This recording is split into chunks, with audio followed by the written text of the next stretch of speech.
London, November 1815. The fog that evening was not the ordinary kind.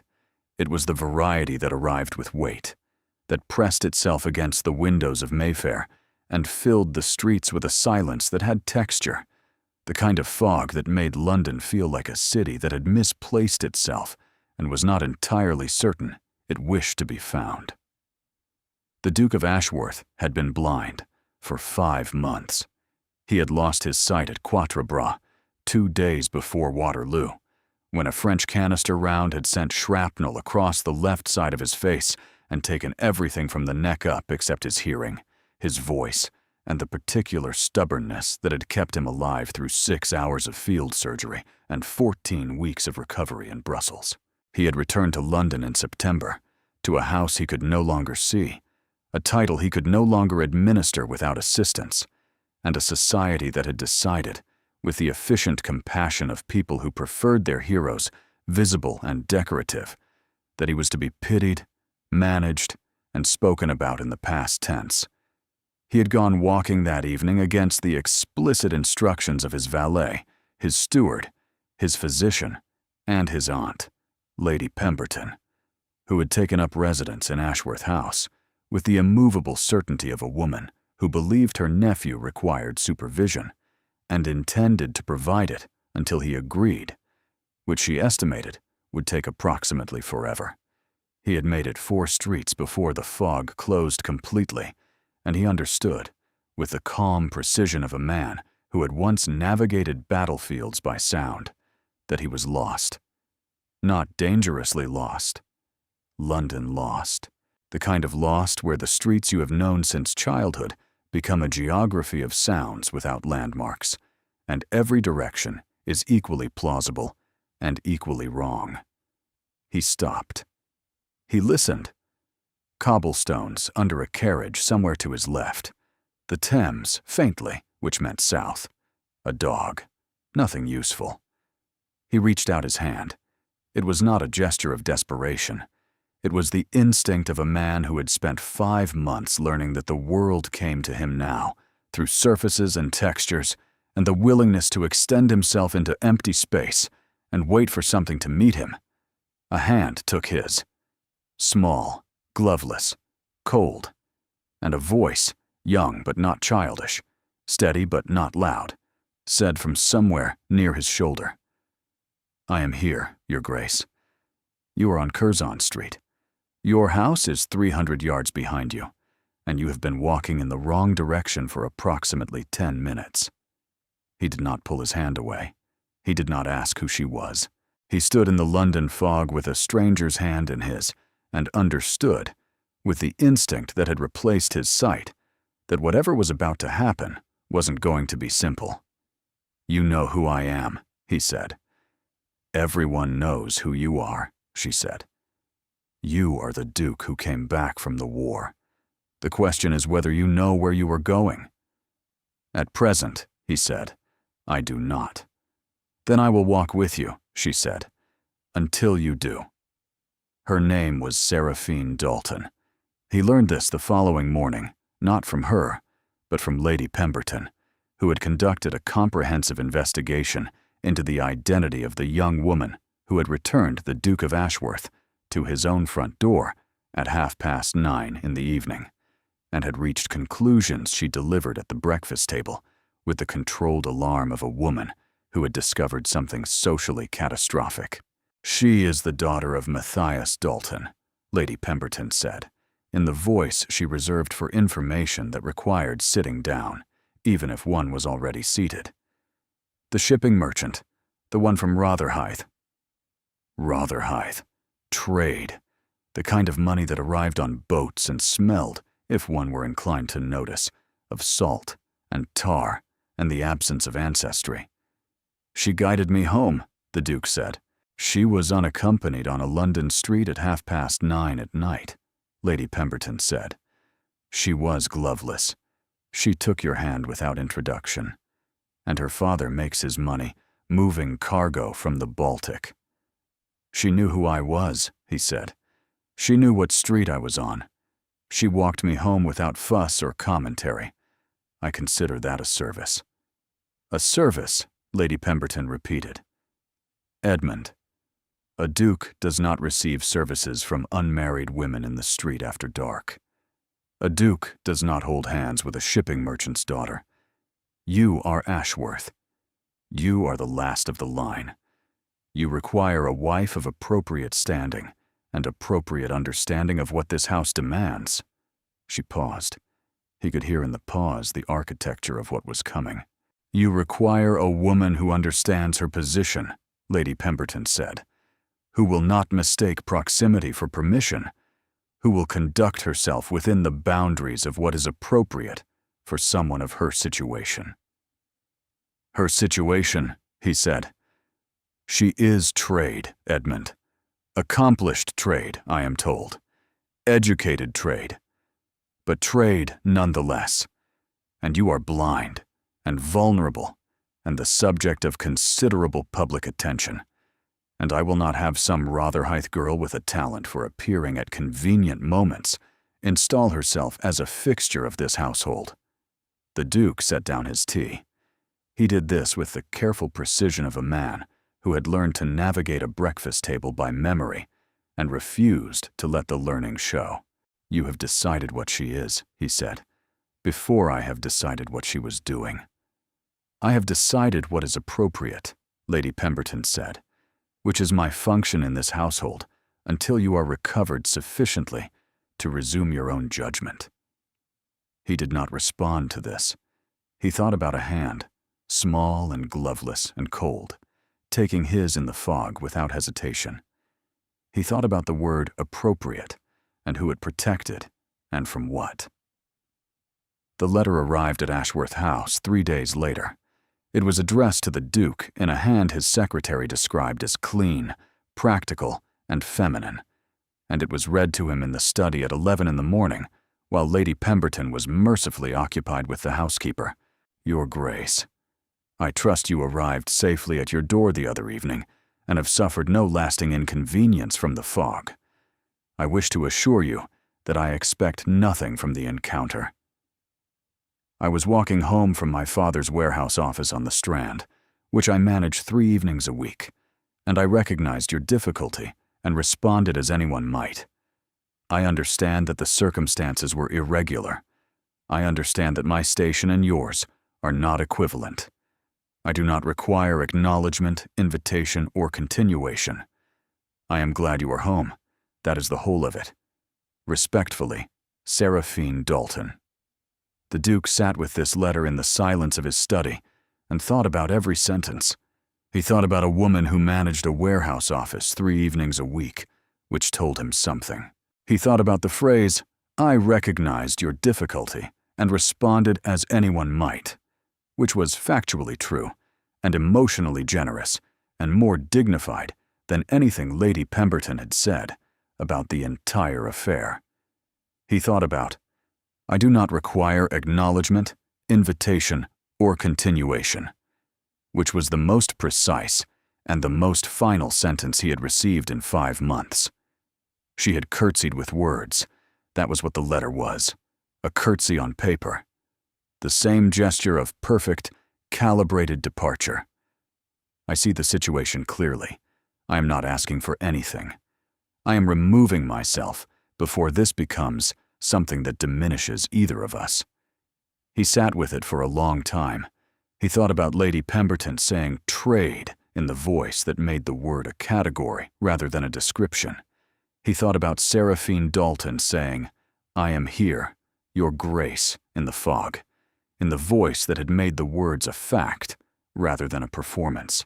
He asked his secretary to set the letter aside, not filed, not discarded. Set aside, in a place he could find it again. Then he went to the window he could not see through, and stood in the November light he could not see, and thought about a woman who had taken his hand and walked him home, and then, with a single letter, walked herself out of his life with more composure than anyone had shown walking into it. He thought, that is not the whole of it. He thought, she knows it is not.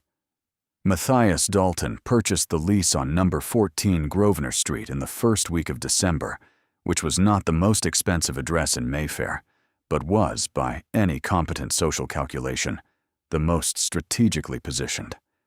It sat between the Ashworth townhouse and the home of Lord Fenmore, who was the most connected man in Westminster, and whose wife held the most influential Thursday salon in London.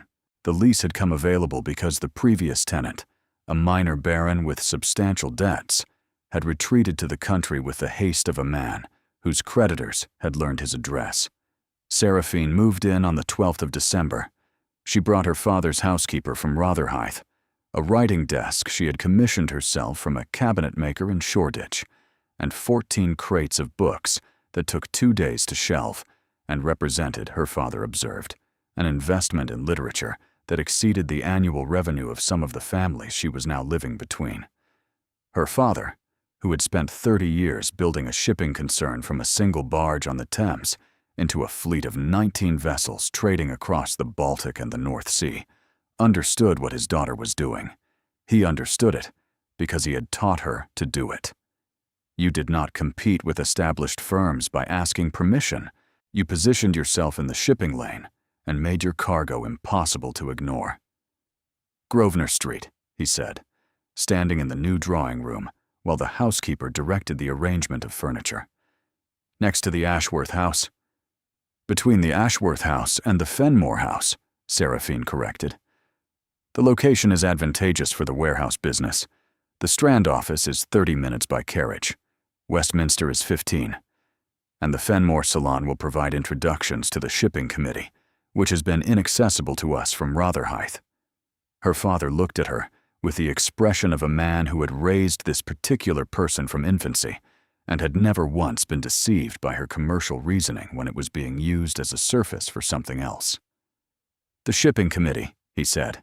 "The shipping committee is reviewing harbor tariffs in January. Our Baltic contracts depend on the outcome. And the Duke next door has nothing to do with it.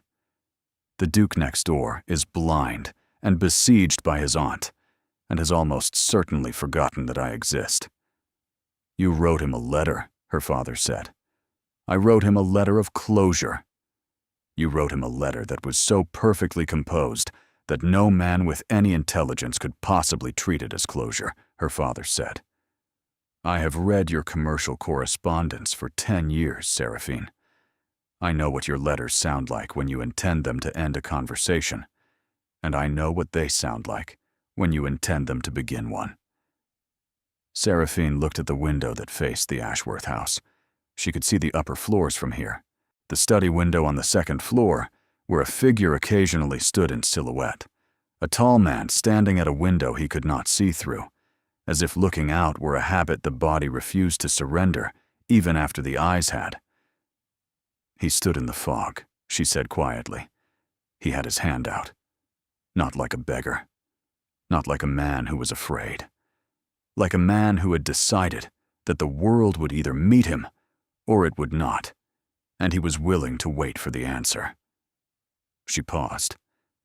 "I have never seen anything braver than that hand." Her father was quiet for a long moment. He had the particular silence of a man who recognized that his daughter had made a decision, and that the decision was both strategically sound and profoundly personal, and that separating the two was neither possible, nor, at this point, his business. "The lease is for 3 years, he said. "The lease is for 3 years, she confirmed. "That is a considerable commitment for harbor tariffs." "The harbor tariffs are very important, Father." He looked at her. She looked at the Ashworth window. The silhouette was there again, standing, not seeing. "The shipping committee meets in January," he said. "I suggest you begin making introductions before Christmas." "I intend to," she said. She did not say which introductions she meant. Her father did not ask. He had spent 30 years in the shipping business. He knew when cargo was being declared accurately and when it was not, and he loved his daughter enough to let her navigate her own channel. The first encounter happened not through society, but through geography. Grosvenor Street was not wide.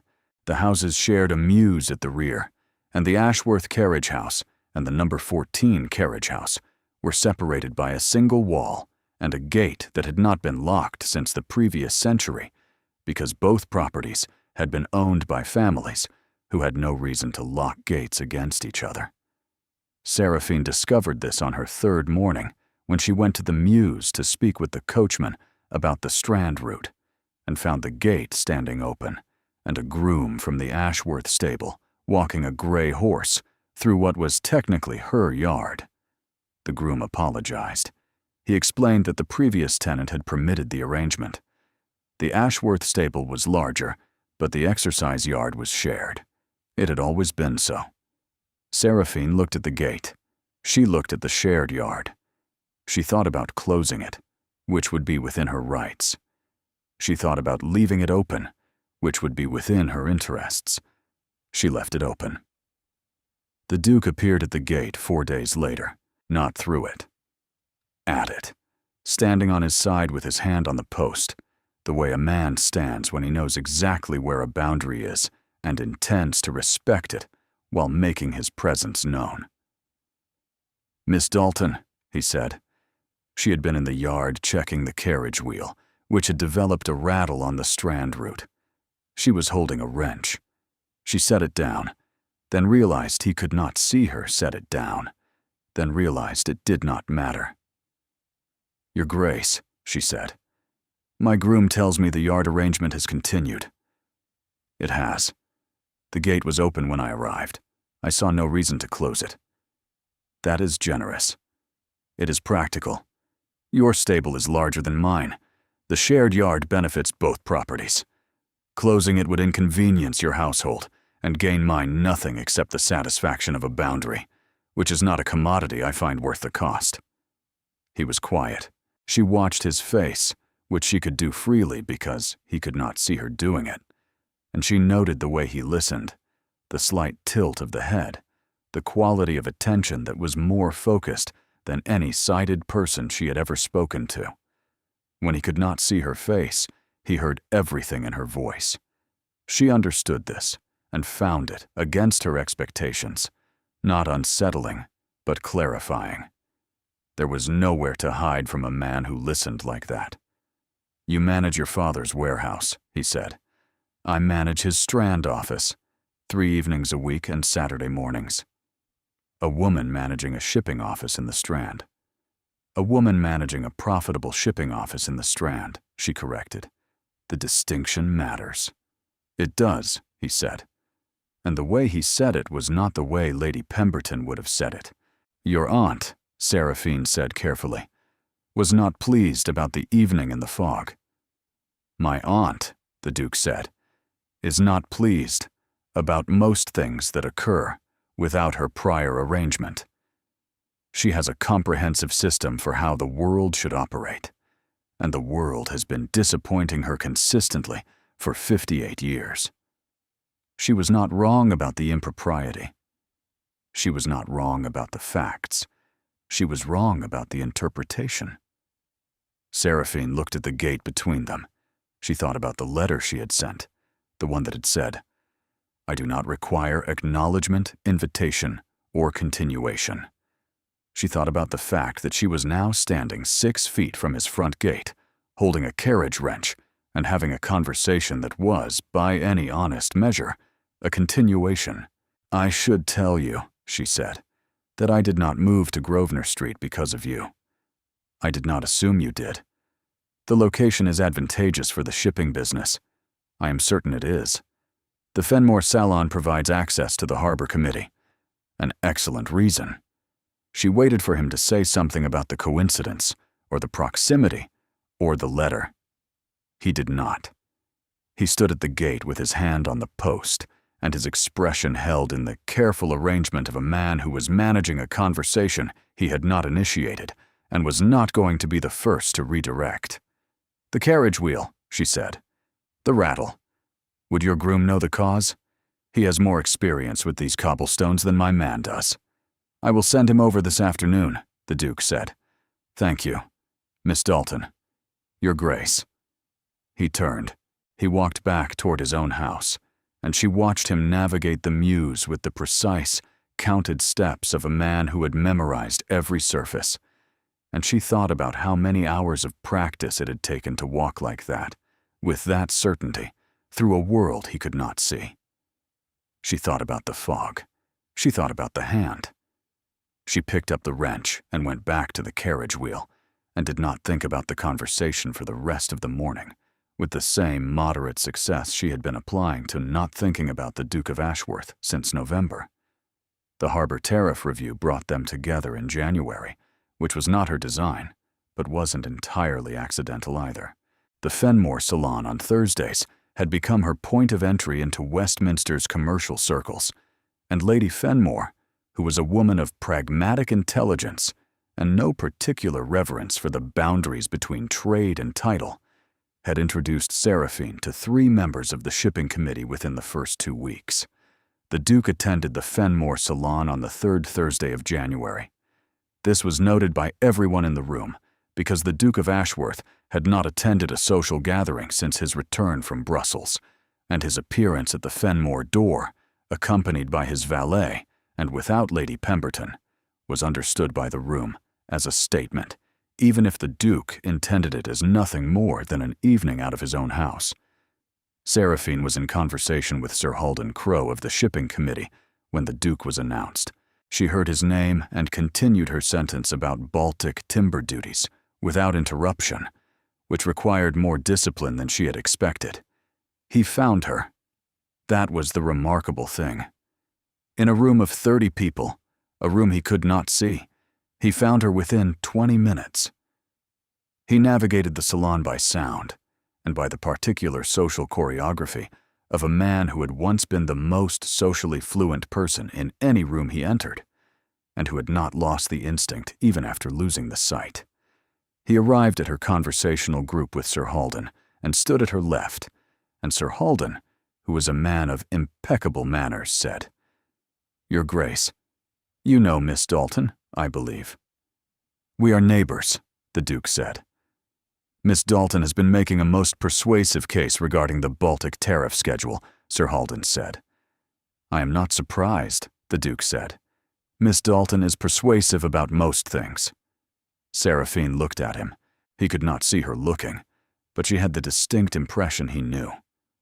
"Your Grace has experience with the Baltic trade?" Sir Halden asked. "None whatsoever," the Duke said.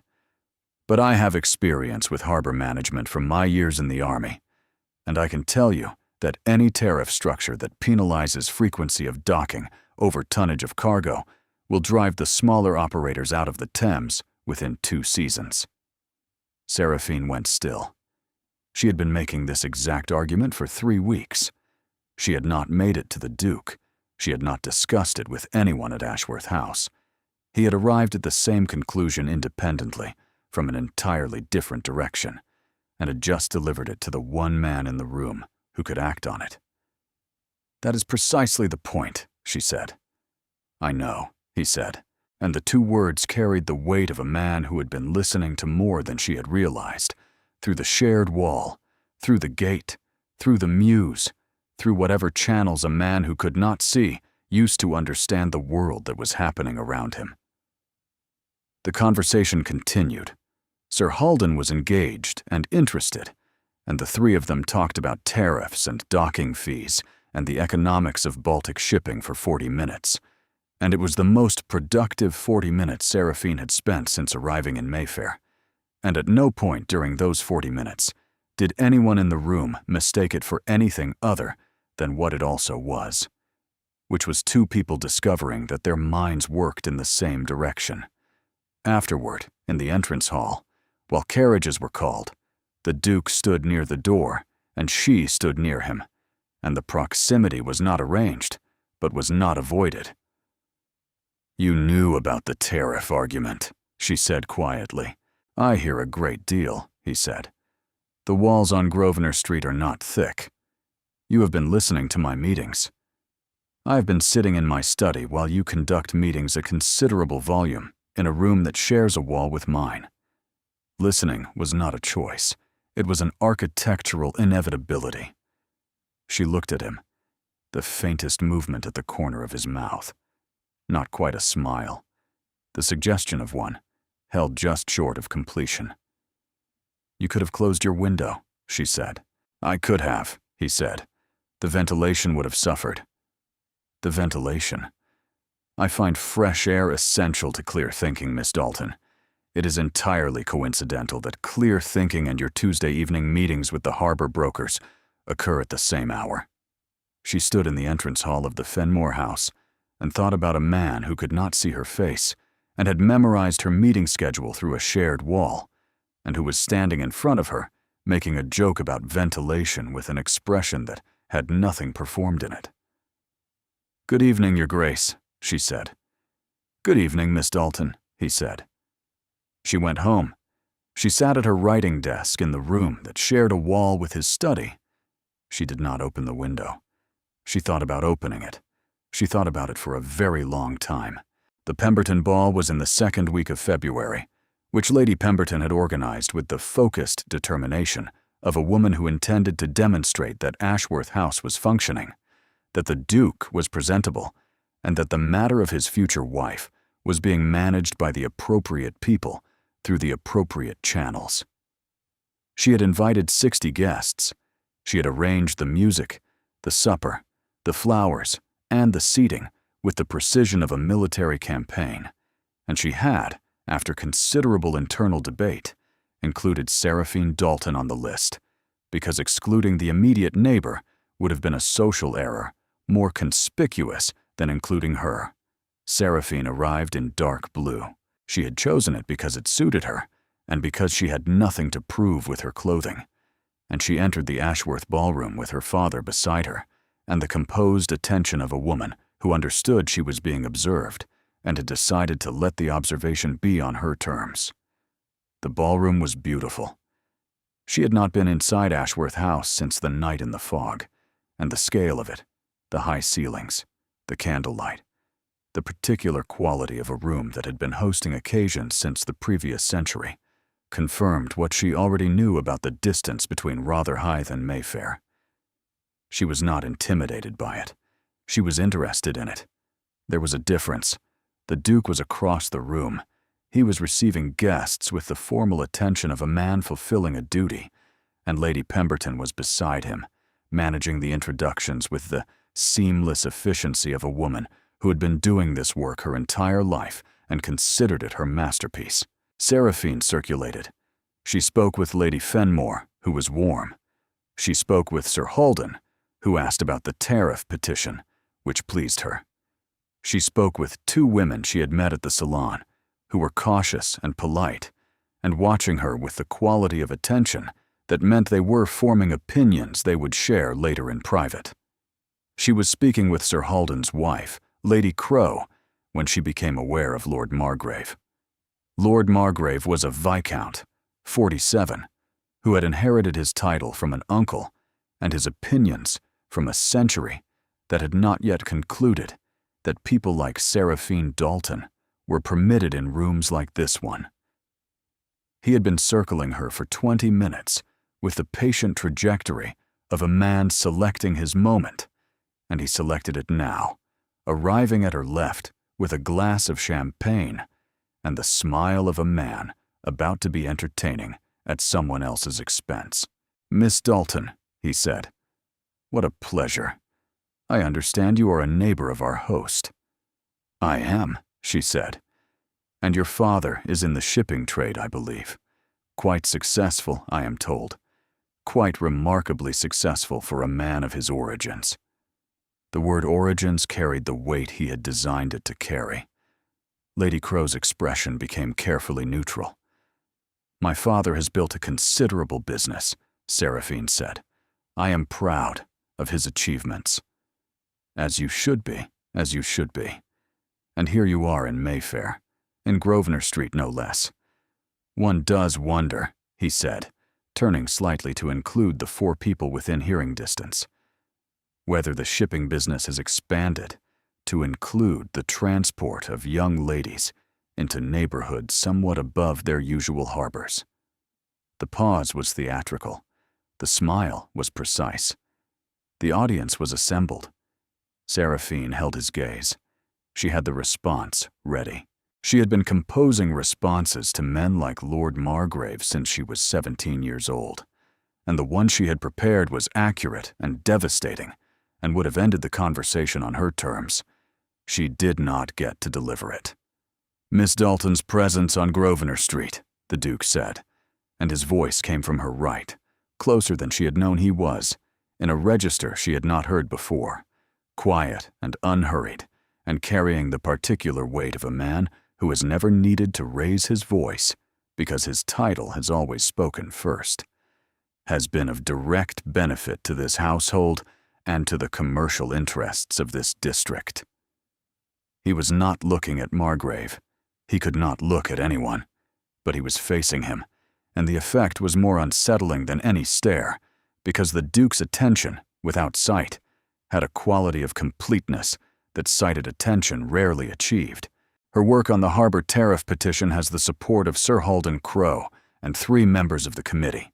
Her understanding of Baltic commerce is more comprehensive than anyone else I have encountered in this room, and her position on Grosvenor Street was secured through a lease negotiated on commercial merit, which is more than can be said for several tenancies in this neighborhood.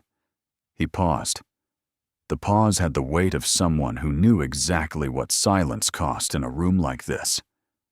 I think we are all fortunate in our neighbors, when our neighbors take their responsibilities seriously. I count myself among the fortunate. Lord Margrave's champagne glass had stopped halfway to his mouth. The 4 people within hearing had become 9. Lady Pemberton across the room had gone very still. "Of course," Lord Margrave said. "I merely meant to say—" "Yes," the Duke said, with the economy of a man closing a door. "Good evening, Lord Margrave." Margrave retreated. The room absorbed what had happened with the efficient memory of a society that would be discussing it at breakfast. Seraphine stood beside the Duke in the aftermath and felt the specific quality of what had just occurred settle into her understanding. He had not defended her honor. He had not made her a cause. He had simply stated facts in the order that mattered, in the voice that carried, and had made it impossible for the room to maintain the impression it had been given. She thought, he did not make it about me. He made it about the work. She thought, that is the most precise thing anyone has done for me since the fog. She found Lady Fenmore in the supper room 20 minutes later, which was not an accident. Lady Fenmore was standing by the window with a plate she was not eating from, and the expression of a woman who had watched the entire exchange and had been waiting for Seraphine to come to her. "Sit with me," Lady Fenmore said. They sat at a small table near the window. The supper room was half full, the noise sufficient to make private conversation possible without requiring whispers. "You heard," Seraphine said. The room heard. Lady Pemberton heard, which is the more significant development. "She will not be pleased." "She will be furious," Lady Fenmore said, "and confused, which is more interesting than furious. She arranged this ball to demonstrate that she manages the Duke's affairs. He has just demonstrated in front of 60 people that he manages his own." Seraphine looked at her plate. He defended the work, the tariff petition, the commercial position. He did not make it personal. "He made it personal by making it professional," Lady Fenmore said. "He could have said nothing. He could have let you handle Margrave yourself, which you were clearly about to do with considerable skill. Instead, he chose to speak, and he chose to speak about your competence rather than your character, which means he respects you enough to defend what you have built rather than who you are." She paused. "That is not a man protecting a neighbor, Seraphine. That is a man who has been paying attention."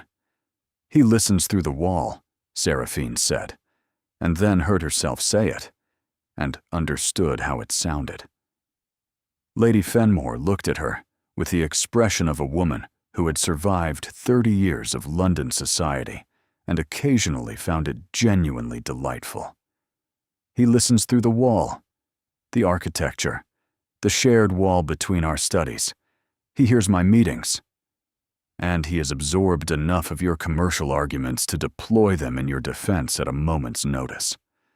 Seraphine was quiet. "A man who cannot see you," Lady Fenmore said, "has learned you entirely by listening. I would consider what that means before you decide it is about harbor tariffs." She picked up her fork.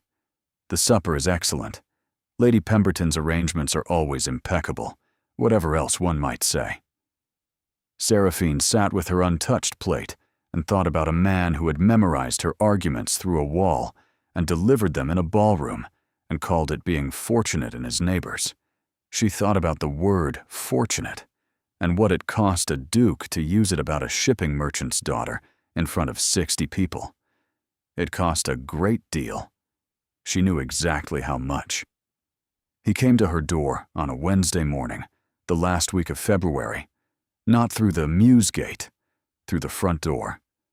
Grosvenor Street in daylight, with his valet at his elbow, and the formal posture of a man who had decided something and was not interested in approaching it through the back. The housekeeper showed him into the drawing room. Seraphine was in her study, reviewing the tariff petition response from Sir Halden, and she received the message that the Duke of Ashworth was in her drawing room with the controlled stillness of a woman who had been expecting this visit and had not expected it today. She set down the petition. She checked her reflection in the glass above the writing desk, which was a vanity she would not normally have permitted herself, and went downstairs. He was standing by the mantelpiece. He was not touching it. He was standing near it with the spatial awareness of a man who had mapped the room by sound in the 30 seconds since entering it, and had positioned himself where the acoustics told him the center of the conversation would be. "Your Grace," she said from the doorway, "Miss Dalton." He turned toward her voice with the precision she had come to associate with him. "I apologize for arriving without notice. You are my neighbor. Notice is a courtesy, not a requirement. It is a requirement when the visit concerns something that should have been said sooner." She came into the room. She sat in the chair across from the mantelpiece. She did not invite him to sit because she understood, from 3 months of observing him, that he preferred to choose his own seat in unfamiliar rooms, navigating by the conversation and the geometry of the voice rather than by direction. He sat. He chose the chair to her left, not directly across, which placed him close enough to hear her breathing and far enough to maintain the formality he had arrived with. "The ball," he said. "Margrave. You do not owe me an explanation for what you did at the ball. I do not owe you an explanation for the ball. I owe you an explanation for what came before it." She waited. "Lady Pemberton," he said, "in November, after the fog, the things she said about you, the things she said about your father, about trade, about what was appropriate." He paused. "I allowed them. You did not say them. I did not stop them, which in a house where my word is the only word that cannot be overruled, amounts to the same thing." She looked at him. His face was angled toward the window, toward the light he could not see, and his expression had the quality she had noticed only twice before, the unmanaged one, the one that appeared when he was not performing the Duke, but simply being the man who happened to hold the title. "She told you I was trade," Seraphine said. "She told you I was inappropriate. She told you a duke does not hold hands with a shipping merchant's daughter." "Yes. And you said nothing." "I said nothing." He was quiet for a moment. "I want to tell you why, and I want to tell you without making it a justification, because it is not one." She waited. "When I came back from Brussels," he said, "I could not see. I could not dress myself. I could not find my own study without counting steps. I could not read my own correspondence, or manage my own estate, or walk to the end of my own street, without risking exactly what happened that night in the fog." His hands were on his knees. She watched them. They were still. "Lady Pemberton arrived in September and took control of everything, the house, The staff, the schedule, the correspondence, my life. She took control of my life because I could not control it, and I permitted it because the alternative was admitting that I could not control it and had no plan for learning how. He paused. When she said what she said about you, I permitted it because permitting her was the system I had built. Disagreeing with her would have required asserting my own judgment, and I had spent 3 months believing I no longer had judgment worth asserting. Seraphine was very still.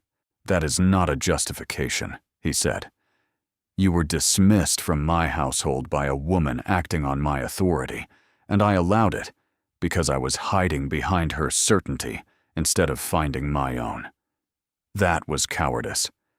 And you deserved better than cowardice from the man you walked home through the fog. The room was quiet. Grosvenor Street was quiet beyond the window. London was doing what London did in February, which was to continue regardless of what was happening inside its houses. When did you stop permitting it? She said.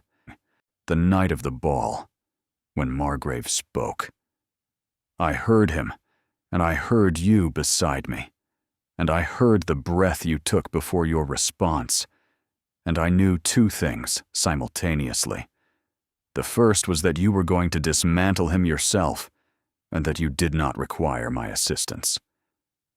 The second was that I had spent 3 months silent, while people in my own house said the same things about you that Margrave was saying in my ballroom, and that if I remained silent one more time, I would become the kind of man who deserves his silence. He turned his face toward her, not his eyes, his face, the full attention of a man who had learned to direct his presence where his sight could not go. I spoke at the ball because Margrave was wrong. But I am here this morning because Lady Pemberton was wrong first, and I should have said so in November, and I did not. And I am sorry. Seraphine sat in the chair in her Grosvenor Street drawing room and thought about this apology with the precision she brought to everything that mattered. She thought about the letter she had sent in November, the one that had said, I do not require acknowledgement, invitation, or continuation. She thought about how completely she had meant it, and how incompletely it had turned out to be true.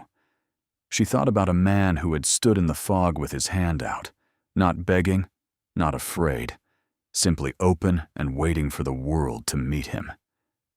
And she thought about how he was doing exactly the same thing now, in her drawing room, without the fog, without the dark, with nothing between them except the truth of what he had allowed and the cost of admitting it. You were afraid, she said. I was afraid. Not of me, not of you, of what it would mean to override the only person who was keeping my household intact, of what it would mean to assert judgment I was not certain I still possessed, of what it would mean to say, this woman matters, when I could not see your face, and could not read your letters, and could not walk to your door without someone guiding my steps. You walked to my door today. I walked to your door today, he said, without the valet. He is in the hall, but I walked from my house to yours alone. I counted the steps last night, 47 from my front door to yours. I practiced the route twice this morning before I came.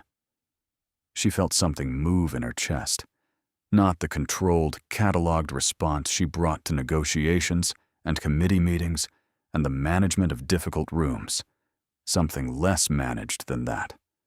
47 steps, she said. 47 steps. I wanted to arrive at your door without assistance. I wanted you to know that I came here under my own power, with my own judgment, because my own judgment told me that the woman who took my hand in the fog deserved an apology delivered without someone else holding my elbow. She stood. She crossed the room. She stood in front of his chair, close enough that he could hear her breathing. close enough that the space between them was no longer a drawing room distance, but a personal one. "Stand up," she said. He stood. He was taller than her by several inches, and his face was turned down toward her voice, and his hands were at his sides, and he was waiting the way he had waited in the fog, open, reaching into darkness he could not navigate, trusting that something would be there. She took his hand. "I did not move to Grosvenor Street because of harbor tariffs," she said. "I know," he said. "I moved here because you stood in the fog with your hand out, and I took it. And then I wrote you a letter that said I expected nothing, and I have spent 3 months expecting everything." His hand tightened around hers, not the grip of a man performing something, the grip of a man holding on. "The letter," he said. "The one that said you required no continuation." "Yes. I have read it 11 times. I have had my secretary read it to me 11 times. I have memorized every sentence. I do not require acknowledgement, invitation, or continuation. I am glad you are home. That is the whole of it." He paused. "It was never the whole of it." "No," she said. "It was not." They stood in her drawing room for a long moment, her hand in his, the February morning light filling a room he could not see, and neither of them moved, because moving would have required deciding what came next, and what came next was going to change the shape of everything. "Seraphine," he said. Her name. He had never used it before. It had been Miss Dalton in the fog, and Miss Dalton at the gate, and Miss Dalton at the Fenmore Salon, and Miss Dalton at the ball. And now it was Seraphine in her drawing room, and the sound of it in his voice was different from the sound of it in anyone else's, because he had never seen her face when he said it. He knew her only by voice and hand, and the arguments she made through a shared wall, and her name in his mouth carried all of that, and none of what a sighted man would have added to it. "Edmund," she said. He was still for a moment. She watched the stillness move through him, the way he received her voice, saying his name, the way he received everything, with his whole attention, without the distraction of sight. "I would like to propose something," he said. "You are a man who values proposals. I am a man who values proposals that have been properly assessed before they are delivered. And have you assessed this one? I have assessed it extensively. I have assessed it through a shared wall over the course of 3 months. I have assessed it through a mews gate, and a carriage yard, and a drainage conversation, and a harbor tariff debate, and a ballroom defense, and 47 steps across Grosvenor Street at 8 in the morning. She looked at him. The corner of his mouth had shifted, not the restrained expression she was accustomed to. Something warmer, less guarded, closer to an actual smile than anything she had seen on his face before. "That is a considerable body of evidence," she said.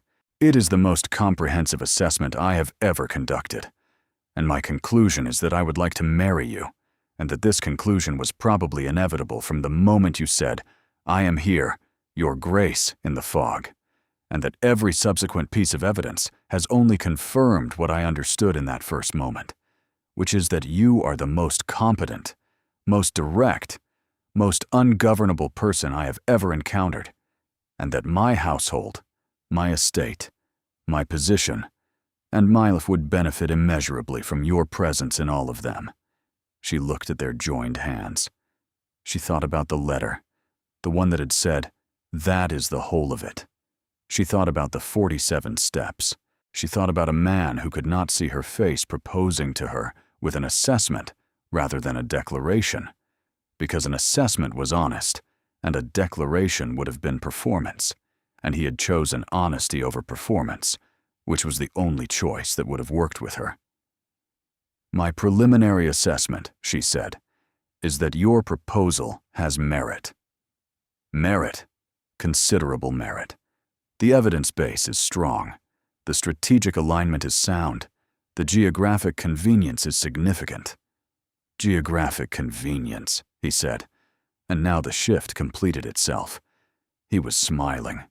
She had never seen him smile.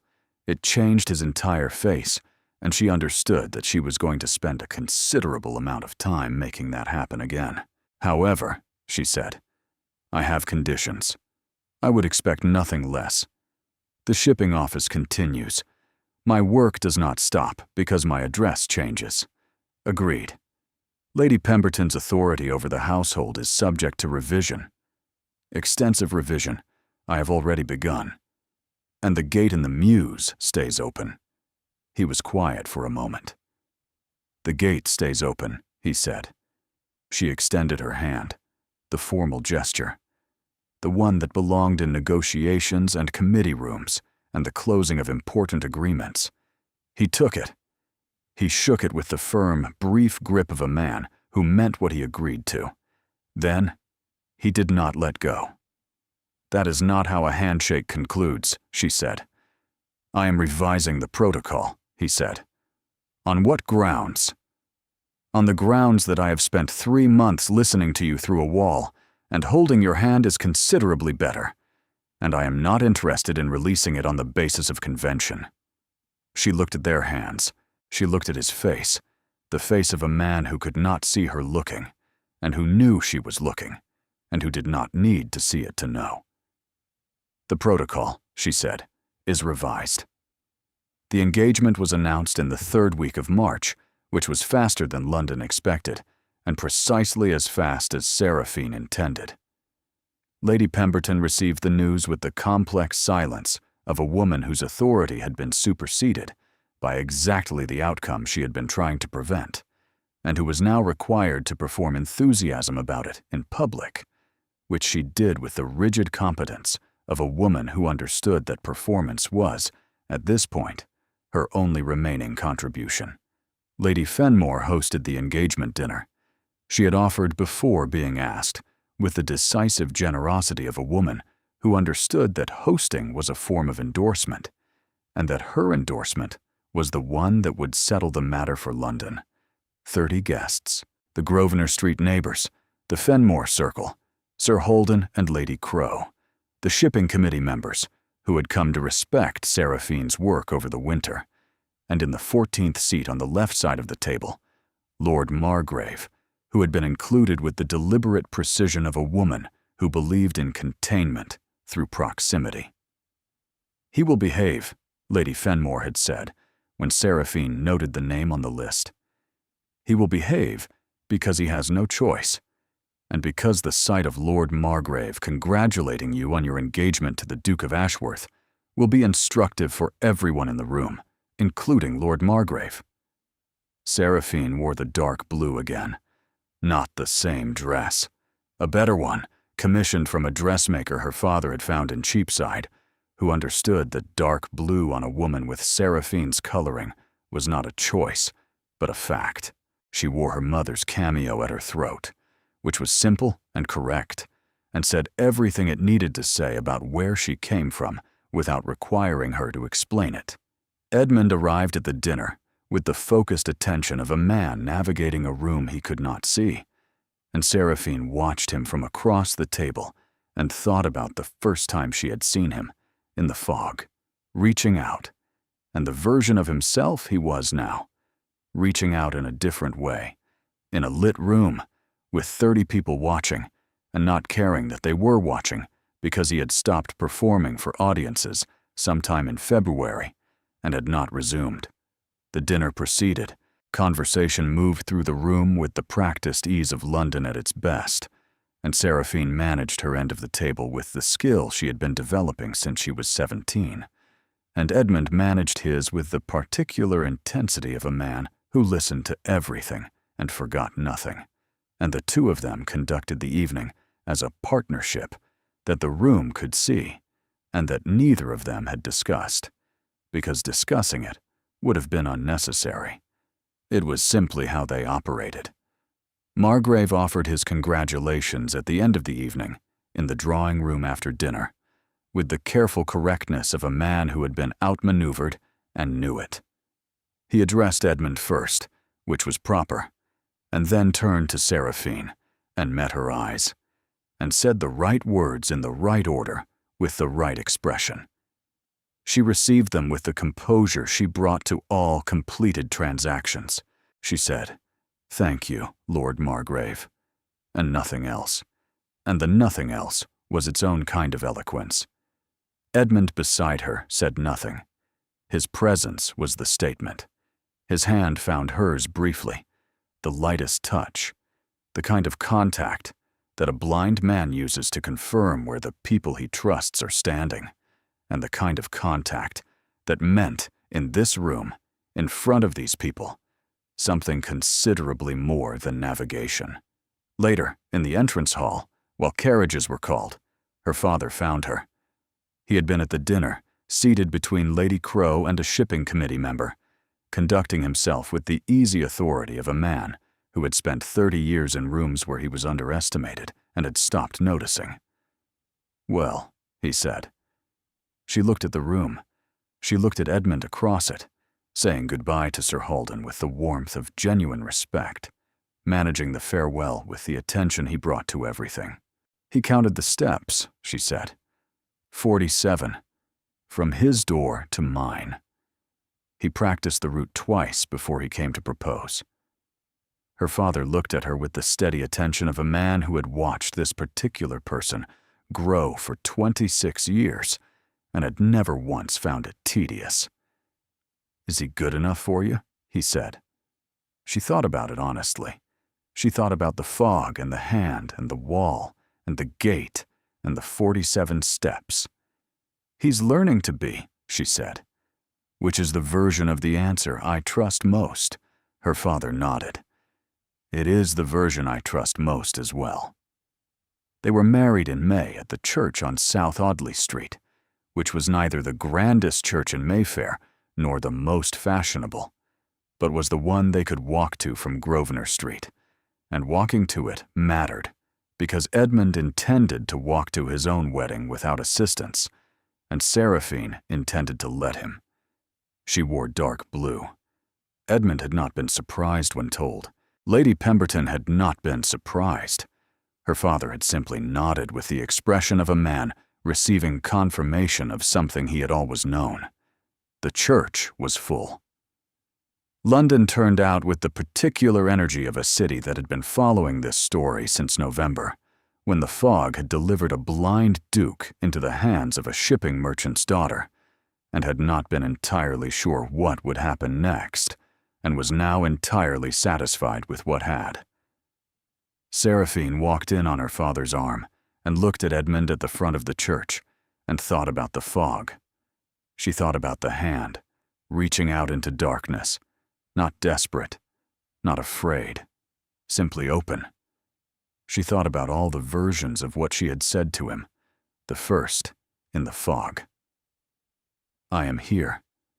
The words of a stranger offering direction to a man who was lost. The second in the letter. "I do not require continuation." The words of a woman removing herself with precision and dignity before the situation diminished either of them. The third, at the Mews Gate. The location is advantageous for the shipping business. The words of a woman who had positioned herself exactly where she needed to be, and was not ready to say why. The fourth, in the drawing room, when he had apologized, and she had taken his hand. "I have spent 3 months expecting everything." The words of a woman who had stopped pretending. She reached the front of the church. Edmund's face was turned toward the sound of her footsteps, and his expression had nothing of November in it, nothing of the man who had stood in the fog uncertain of his direction. This was a man who knew exactly where he was, and exactly who was walking toward him, and who did not need to see her to know her completely. She did not say, "I am here." She took his hand, and he held it the way he had held it in the fog, except that this time he was not lost, and this time she was not guiding him home, and this time neither of them was going to let go. The wedding breakfast was at Ashworth House. Lady Pemberton had organized it, which Seraphine had permitted, because the organization of large occasions was Lady Pemberton's genuine talent, and because permitting it was an act of generosity that cost Seraphine nothing and gave Lady Pemberton something she needed, which was a function in a household where her authority was being gently and systematically revised. Seraphine moved through the breakfast with the ease of a woman who had been managing rooms since she was 17, and was now managing this one with the additional authority of the woman whose name was on the house. She spoke with Lady Fenmore, who had the expression of a woman watching the conclusion of something she had helped to build. She spoke with Sir Holden, who wanted to discuss the Tariff Committee's spring session, which pleased her because it meant the work was continuing and was expected to continue. She spoke with her father, who found her by the tall windows in the late afternoon, where the May light was coming through in the long, warm way of London evenings that were not ready to end. "Well," he said. She looked at the room. She looked at Edmund across it, in conversation with Lady Fenmore and Sir Holden, managing the afternoon with the attention he brought to everything, listening with the completeness that had nothing to do with compensation and everything to do with who he was. "He is happy," she said. "Are you?" She thought about the question with the honesty it deserved. She thought about the fog in November, and the letter, and the gate, and the wall, and the 47 steps, and the drawing room, and his hand in hers, and the sound of her name in his voice, the voice that had never seen her face, and knew her entirely. "I am," she said. "I am also still planning to reorganize the Ashworth Library, revise the household accounts, and replace Lady Pemberton's seating charts with a system that has some rational basis." Her father looked at her. "You are going to be a magnificent Duchess." "I know," she said. "I have assessed it thoroughly." He laughed, the full, genuine laugh of a man who had spent 26 years being proud of this person and had decided today was the correct occasion to let it show entirely. Edmund found her in the garden as the evening settled over Mayfair. She was standing by the wall that separated the Ashworth garden from number 14 Grosvenor Street, looking at both sides, the house that was now hers and the house that had been hers first. "The wall," he said. He had found her by sound, as he always did. "The wall," she said. "The one I listened through." "The one you listened through." He stood beside her. The May evening was warm, and London was doing what London did in May, which was to be so entirely itself that there was no room for anything that was not true. "I would like to keep the wall," he said. She looked at him. "Keep it. Number 14, your study, the writing desk, the window you never opened but thought about opening. I would like it to remain as it is. A woman who is going to reorganize my library and revise my household accounts and replace my aunt's seating charts should have her own study to retreat to when the Duke next door becomes insufferable." She looked at the wall. She looked at the man beside it, the man who had stood in the fog with his hand out and had spent 6 months learning that the woman who took it was not going to be managed or categorized or contained. "Edmund," she said. "Yes. I am here." She said it the way she had said it in the fog, except that in the fog it had meant "I will guide you home," and now it meant something else entirely. It meant "I am not leaving." It meant "I am not writing a letter of closure." It meant every version of those 2 words, from November to May, layered on top of each other like the pages of a deed, each one adding to the record until the record was complete. He reached out his hand, the same gesture as the fog. Open. Not desperate. Not afraid. Extending himself into space he could not see, and trusting that she would be there. She took it. "I know," he said. "I have known since the fog." The May evening went on around them, warm and unhurried, and entirely indifferent to whether any of it had been practical, and the answer they had both concluded was that it had been, just not in the way she had told herself in November. The best investments, her father had always said, were the ones you understood better after you had made them than before. She understood this one completely.